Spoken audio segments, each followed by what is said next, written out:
मठात गेल्याने, मंदिरात गेल्याने, सतत देवदेव करून देवापुढे ध्यानात्म होण्याने, खूप सारा अध्यात्मासाठी खूप सारा जीवनाचा वेळ दिल्याने फक्त घराची प्रगती होते का? अनेक जणांचा असा प्रश्न आहे की कधी मंदिरात जात नाही, कधी मठात जात नाही, कधी फार देवासाठी वेळ देत नाही, तरी ह्याच्या जीवनात किंवा असे अनेक लोक असतात की इतरांच्या जीवनावरती बोट ठेवतात की ह्यांच्या जीवनामध्ये सगळं काही छान चांगलं कसं चाललं. तर त्यांच्यासाठी आज हा व्हिडिओ आहे. अनेक असे लोक मी बघते की इतके निगेटिव्ह विचार, नकारात्मक विचार मनामध्ये घडले. तुमच्यामध्ये माणुसकी जिवंत नाहीये. तुम्ही फक्त देवाच्या मंदिरात जाताय, मठात जाताय आणि तुमच्यामध्ये कर्म हे तुमचं सात्विक नाही जरा देखील. देवापुढे ध्यान लावून बसताय पण तुमचं मन कुठेतरी दुसरीकडे भरकटते. तर मला सांगा, अशी आराधना देव तरी कशी मान्य करेल? अनेक मी महिला बघतेय की घरामध्ये सगळ्या गोष्टी अस्तव्यस्त पसारा, घर त्यांचं इतकं अशुद्ध असतं, खूप अस्वच्छ असतं. ते सगळं अस्वच्छ घर आहे असं टाकून फक्त स्वतःला तयार करून मठात जाऊन बसतात, मंदिरात जाऊन बसतात, देवदेव करतात. ज्या काही त्यांच्या जीवनामधल्या अडीअडचणी असतील त्या देवाला सांगून तू आमच्या जीवनामधलं दुःख दूर कर, जीवनामध्ये ज्या काही अडीअडचणी असतील. मग कोणाला मुलगा नसेल तर मुलगा होण्यासाठी देवाकडे प्रार्थना करतात. अरे तुला तुझं घर जे मिळालंय, आणि मला सांगा आज मुलगा मुलगी काहीही उरलेलं नाहीये. आपली जर मुली असेल तर त्यांनाच लक्ष्मी मानून जर त्या घराला प्रसन्न ठेवलं तर तुमचं घर कुठे जाईल?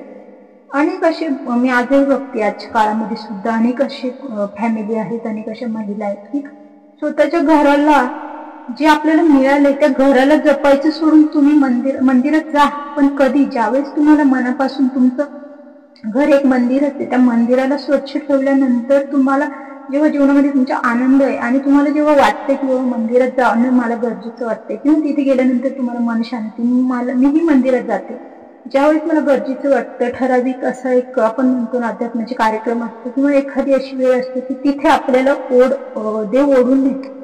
अशा अनेक ठिकाणी मीही जाते, मंदिरांनी जात नाही अशा गोष्टी नाहीये. पण जेव्हा गरजेचे वाटतं तेव्हा मी जाते. नाही तर घरात कुटुंबाकडे घराकडे दुर्लक्ष करून स्वतःच्या घराची साफसफाई नाही, स्वच्छ घर नाही, तुमच्या घरामध्ये लक्ष्मी कुठून येते? अनेक मी माझ्या परिचयाच्या स्त्रिया महिला बघते की त्या घर खरंच त्यांचं खूप अशुद्ध असतं, घराची साफसफाई नसते, पण जास्तीचा वेळ त्या अध्यात्माला देतात. मठात जाऊन तासन-तास बसतात, मंदिरात जाऊन बसतात, घरामध्ये फक्त ते देवाच्या तिथेच खूप सारी फुलं ठेवणं, सतत देवाला धरून बसणं, देवाला करा ह्या गोष्टी. पण तुम्ही बाकीचा आजूबाजूचा परिसर, तुमचं घर, तुमचं किचन, तुमचं हॉल, तुमचं बेडरूम, प्रत्येक गोष्ट जिथे आपण राहतो, सर्वात प्रथम जिथे आपलं वास्तव्य आहे, जे आपलं मन आहे, आपलं मन एक मंदिर आहे. आपल्या मनाच्या मंदिराला जर तुम्हाला भेटता येत नसेल आणि त्या ज्या मंदिराला घेऊन तुम्ही जिथे राहताय, त्या शहराला घेऊन राहताय, त्या घराला तुम्ही स्वच्छ नाही ठेवू शकत. त्या घराला स्वच्छ ठेवणे तर प्रथम तुमची प्रायोरिटी असायला हवी. जी स्त्री घराला आधी स्वच्छ ठेवते तिचं कुटुंब कधीच आजारी पडत नाही. तिच्या घरातील व्यक्ती ह्या नेहमी उत्साही असतात, प्रत्येक गोष्टीसाठी कार्यरत राहतात आणि तीच तुझ्या घराची प्रगती असते. तुझ्या जीवनात या छोटे छोटे अडीअडचणी यायला कुठे मार्ग उरत नाही का? तर तू तुझ्या घराला, तुझ्या कुटुंबाला जपतीये. तुला देवाने कुठेच सांगितलं नाही की तू माझ्या दारातच ये.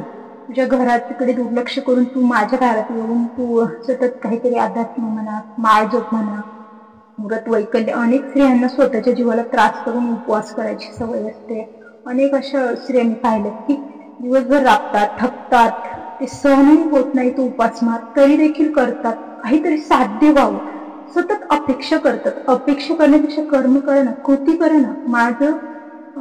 माझं ऍक्शन, कृतीवरती मी खूप, मला असं विश्वास आहे. मी म्हणते ना, कोणत्याही गोष्ट जीवनामध्ये जर आपल्याला साध्य करायची असेल ना, तर त्यासाठी स्वतःला आपल्याला प्रयत्न करणं किंवा आपल्या प्रयत्नातूनच आपल्याला ते मिळणार आहे. ह्याकडे मी जास्त देवावरती श्रद्धा ठेवून, त्याचा आशीर्वाद ठेवून, मी जे करणार आहे, मला जे करायचंय त्यासाठी तू माझ्या सोबतीला, मला त्यासाठी तू बळ दे, इतकं आपण त्याला बोलू शकतो. करायचं आपल्याला स्वतःला आहे हे आधी स्वतःला समजलं पाहिजे. नाही तर फक्त झोळी घेतली हातात देवापुढे जाऊन हात झोळी पसरली, ह्याला काहीच अर्थ नाहीये. देव आपोआप तुझ्या झोळीत अजिबात टाकणार नाहीये. तू जर त्याच्यासाठी प्रयत्नच केला नाहीये, तू तुझं घर स्वच्छ ठेवून मंदिरात जाऊन, मठात जाऊन, ते तिथे वेळ घालून घरी येऊन झोपून घेतेय, तू तुझ्या घराला दरिद्री चालली. ही दरिद्री असते खरं तर घराला अस्वच्छ ठेवण्याची.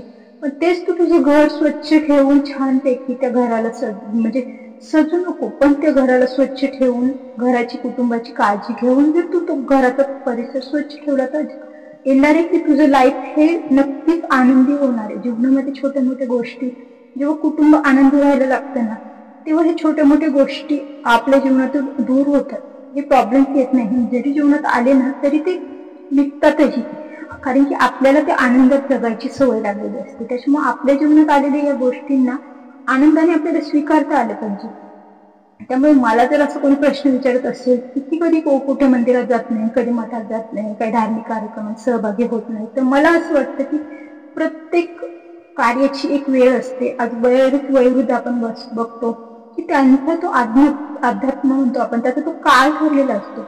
वयोवृद्ध असतात, वयस्कर झालेले असतात, त्यांच्यासाठी फार म्हणजे काम त्यांचं आता त्यांच्यासाठी काम म्हणजे शारीरिक काम हे नसतं. त्याच्यामुळे त्यांना त्यांचा वेळ घालवण्यासाठी ते कुठेतरी मंदिरात, मठात या गोष्टींसाठी ते वेळ देऊ शकतात. अर्थात त्यांनी तो द्यावा, काहीच माझी हरकत नाहीये. पण आपल्या सध्याच्या पिढीलाही हे जे म्हणतो ना आपण वेळ लागल्यासारखं असं वागतात आणि इतरांनाही ते अपेक्षित धरतात की मी कसं करते, मग ही का नाही करत, ते का नाही करत. तर तुम्हाला पटतंय, तुम्ही करताय, तुम्हाला त्यात आनंद वाटतोय, करा, पण इतरांना त्याच्यावरती लागू नका. इतरांच्या मतांचाही तुम्हाला आदर करणं तितकंच गरजेचं असेल. कोणासाठी कष्ट करणं, मेहनत करणं, सतत स्वतःला काहीतरी करण्यामध्ये गुंतवणं, किंवा स्वतःच्या घरामध्ये एखादी स्त्री स्वतःच्या घरामध्ये खुश राहत असेल, एखादी स्त्री काहीतरी तिला करण्यात, तिचा बिझनेस असेल, काहीतरी तिला जीवनामध्ये यश प्रदान करायचं असेल, त्यामागे तिचं सगळं काही वेळ असेल तो देत असेल. एखादी स्त्री शिक्षण घेत असेल, तिला शिक्षणात इंटरेस्ट असेल, पुढे जाण्यात इंटरेस्ट असेल. प्रत्येकाची मनाची धारणा, क्षमता करण्याची ताकद ही वेगवेगळी असते, की ज्याने त्यांनी स्वीकारली पाहिजे. पण आपण काहीतरी करतो. बरं, मी बऱ्याच अशा स्त्रिया पाहिल्या की ज्या या स्त्रिया असतात ना, देवाच्या दारात जाणाऱ्या, मठात जाणाऱ्या, या स्त्रियांची तिथे गेल्यानंतर चर्चा ही इतरत्र लोकांवरती खूप असते. मला सांगा, तुमचं मन हे साफ आहे का? त्या ठिकाणी जाण्यासाठी तुमच्या मनातली घाण तुम्ही काढली आहे का? तुमचं मन शुद्ध ठेवून तुम्ही तिथे गेलात का?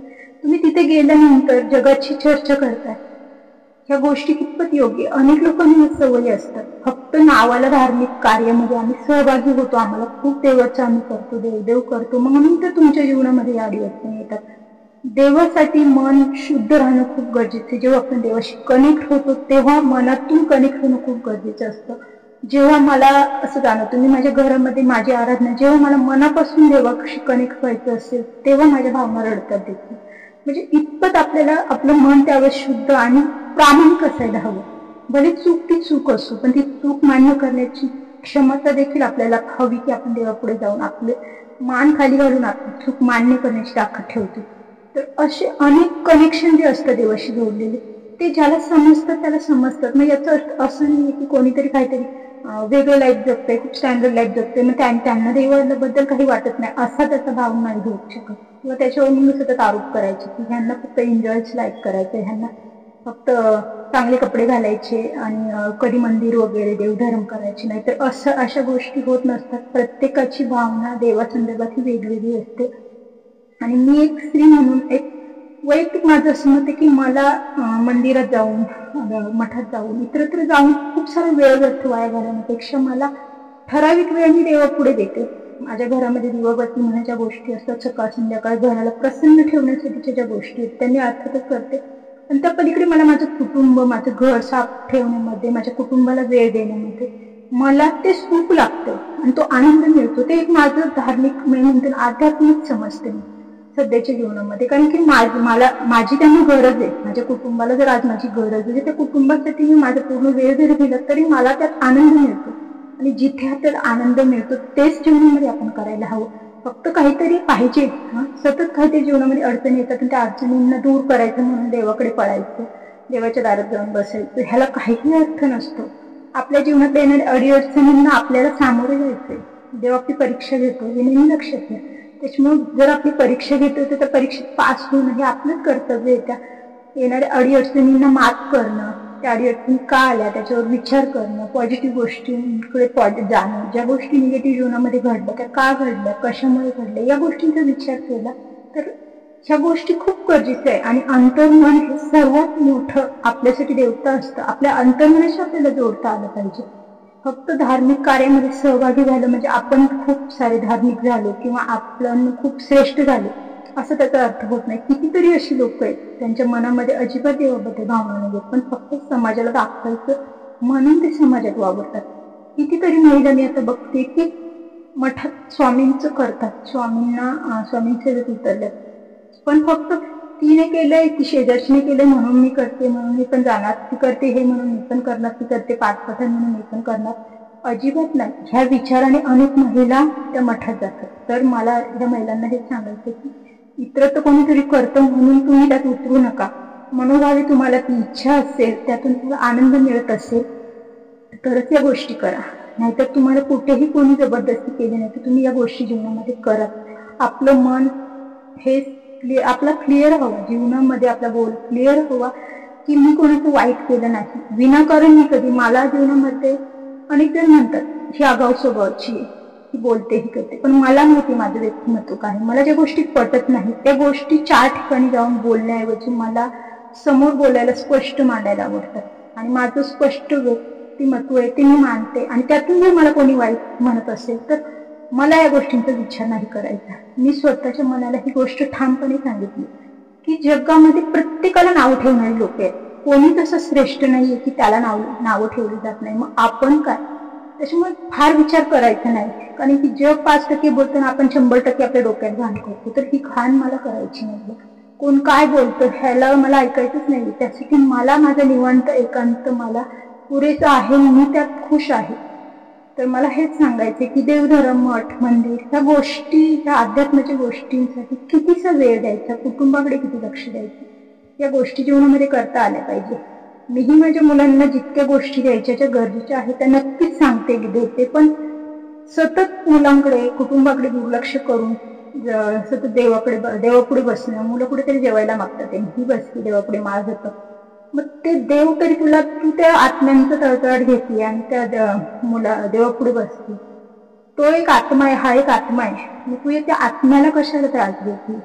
मग तुला ती प्रायोरिटी समजायला हवी की कोणत्या वेळात तुला अध्यात्माला महत्व द्यायचे. जेव्हा तुझी मुलं मोठी होतील, त्यांचं आयुष्य जगायला लागतील, तुझ्याकडे पुरेसा वेळ मिळेल, त्यानंतर तू दे ना. तुला त्यानंतर त्या वेळेस तुला कोणी उठवणार नाही, तुझ्याकडून कोणी अपेक्षा करणार नाही.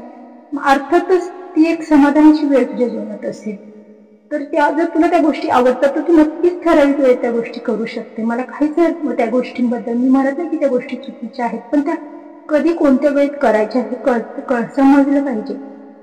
सर्वात साफसफाई, ज्या घरात घर स्वच्छ असतं ना, आपण आपल्या सगळ्यांना त्या गोष्टी माहिती आहेत. लक्ष्मी कुठे नांदते. घर जर अस्तव्यस्त पसाऱ्याचं अशुद्ध असेल तर त्या घरात पैसा टिकत नाही, लक्ष्मी नांदत नाही. ही गोष्ट कोणालाही न कळते किंवा माहीत नाही असं होत नाही. प्रत्येकाला त्या गोष्टीची कल्पना आहे. आपलं घर आपल्याला स्वच्छ ठेवता आलं पाहिजे. सर्वात प्रथम आपल्या घराला मंदिर बनवायला शिका आणि त्या मंदिराला प्रसन्न, आनंदी ठेवायला शिका. ते ठेवल्यानंतर मिळणारा वेळ तुम्ही मंदिरात गेला तरी काहीच हरकत नाही, मठात गेला तरी काहीच हरकत नाही. वेळेचं नियोजन करा. पण कुठेतरी घराकडे दुर्लक्ष करून जर तुम्ही या गोष्टी करतायत तर त्या चुकीच्याच आहेत असं मला वाटतं. तर एखादंच मन दुखावलंही असेल या गोष्टीमुळे. जर कोणाला माझा काही मुद्दे पटले नसेल तर त्यासाठी मी क्षमस्व. व्हिडिओ जर आवडला असेल तर व्हिडिओ लाईक करा, चॅनलला नवीन असेल तर चॅनलला सबस्क्राईब करा.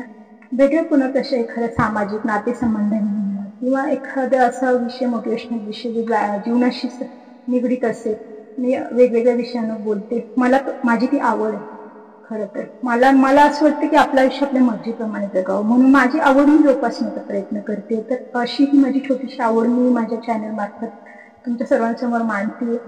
तर मला तुम्ही सर्वांनी सपोर्ट करावा अशी पण माझी अपेक्षा आहे. चॅनल नवीन असाल तर पुन्हा एकदा सांगते, चॅनलला सबस्क्राईब करा. भेटूया पुन्हा तशा एखाद्या नवीन व्हिडिओ सोबत. तोपर्यंत धन्यवाद.